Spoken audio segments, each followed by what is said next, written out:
লিটন দাসের ব্যাটে রান নেই। বাংলাদেশের ইনিংস শুরুর কারিগর যিনি, তার ব্যাটেই যেন চলছে রানের দুর্ভিক্ষ। 2023 বিশ্বকাপের আগে থেকেই চলে আসছে সমস্যা। বিশ্বকাপের জন্য দেশ ছাড়ার আগে ফর্মহীনতার কথা বলে এক ম্যাচে দেখা যায়নি তাকে। বিশ্বকাপেও খুব একটা ছন্দে ছিলেন না। শ্রীলঙ্কা সিরিজের তো মাঝপথেই বাদ পড়ে গেলেন। এমনকি জিম্বাবুয়ের বিপক্ষে সিরিজেও লিটনকে দেখে হতাশ হওয়া ছাড়া উপায় নেই যেন। অপর প্রান্তে নবাগত তানজিদ তামিমকে সাহস দেওয়ার দায়িত্বটা যখন তার উপরে বর্তায়, সেই সময় লিটনের অফ ফর্ম নিয়ে সামাজিক যোগাযোগ মাধ্যম থেকে শুরু করে সব পর্যায়ে আছে বিরূপ প্রতিক্রিয়া। যদিও নিজের বাজে ফর্মের দিন এসেও খালেদ মাহমুদ সুজনকে পাশে পাচ্ছে লিটন।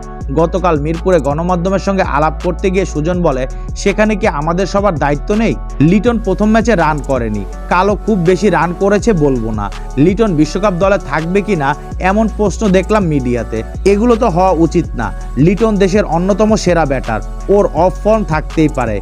ক্রিকেটে ফর্ম অফ ফর্ম দুটোই আছে। হয়তো লিটন এখন একটু অফ ফর্মে আছে। বাংলাদেশকে সার্ভিস দেওয়ার জন্য মাত্র এক ইনিংস দূরে।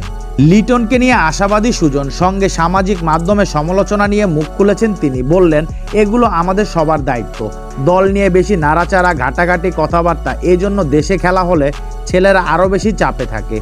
নিউজিল্যান্ড একটা ম্যাচ হারলে আমি দেখি না ওদের দেশের মানুষ তেমন প্রতিক্রিয়া দেয়।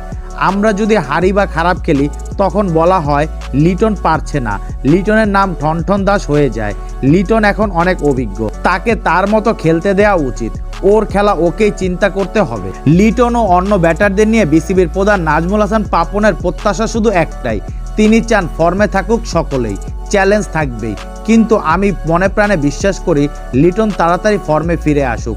শুধু লিটন না, সবাই সেরা ফর্মে থাকুক, ভালো খেলুক। টি-20 খেলতে হলে এখন সাহস নিয়েই খেলতে হবে। রান হলো কি হলো না, ফর্ম আছে কি নাই, সেসব ভেবে লাভ নেই। হাত খুলে না খেললে বড় ইনিংস খেলা মুশকিল। একই সময় চলমান আইপিএলে চলছে রান বন্যা, তবে বাংলাদেশের খেলায় টি-20 সেই বিধ্বংসী রূপ নেই। ফ্রাঞ্চাইজি ক্রিকেটের এমন অতিরিক্ত রানকেও মনস্তাত্ত্বিক দিক থেকে সমস্যা হিসেবে দেখছেন পাপন।